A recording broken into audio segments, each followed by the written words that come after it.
شروع اللہ کا نام لے کر جو بڑا مہربان نہایت رحم والا ہے۔ اے یعقوب کی اولاد، میرے وہ احسان یاد کرو جو میں نے تم پر کیے تھے، اور یہ کہ میں نے تم کو جہان کے لوگوں پر فضیلت بخشی تھی۔ اور اس دن سے ڈرو جب کوئی کسی کے کچھ بھی کام نہ آئے، اور نہ کسی کی سفارش منظور کی جائے، اور نہ کسی سے کسی طرح کا بدلہ قبول کیا جائے، اور نہ لوگ کسی اور طرح مدد حاصل کر سکیں۔ اور ہمارے ان احسانات کو یاد کرو جب ہم نے تم کو قوم فرعون سے نجات بخشی۔ وہ لوگ تم کو بڑا دکھ دیتے تھے، تمہارے بیٹوں کو تو قتل کر ڈالتے تھے اور بیٹیوں کو زندہ رہنے دیتے تھے، اور اس میں تمہارے پروردگار کی طرف سے بڑی سخت آزمائش تھی۔ اور جب ہم نے تمہارے لیے سمندر کو پھاڑ دیا، پھر تم کو تو نجات دی اور فرعون کی قوم کو غرق کر دیا، اور تم دیکھ رہے تھے۔ اور جب ہم نے موسیٰ سے 40 رات کا وعدہ کیا تو تم نے ان کے پیچھے بچڑے کو معبود مقرر کر لیا، اور تم ظلم کر رہے تھے۔ پھر اس کے بعد ہم نے تم کو معاف کر دیا تاکہ تم شکر کرو۔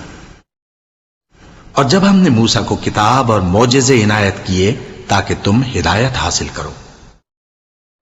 اور جب موسیٰ نے اپنی قوم کے لوگوں سے کہا کہ بھائیو، تم نے بچڑے کو معبود ٹھہرانے میں اپنی جانوں پر ظلم کیا ہے، تو اپنے پیدا کرنے والے کے آگے توبہ کرو، پھر اپنوں کو قتل کرو، تمہارے خالق کے نزدیک تمہارے حق میں یہی بہتر ہے۔ پھر اس نے تمہارا قصور معاف کر دیا، وہ بے شک بڑا معاف کرنے والا ہے، بڑا مہربان ہے۔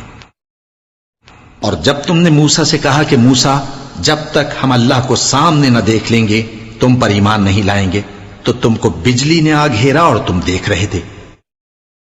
پھر موت آ جانے کے بعد ہم نے تم کو اثر نو زندہ کر دیا تاکہ احسان مانو۔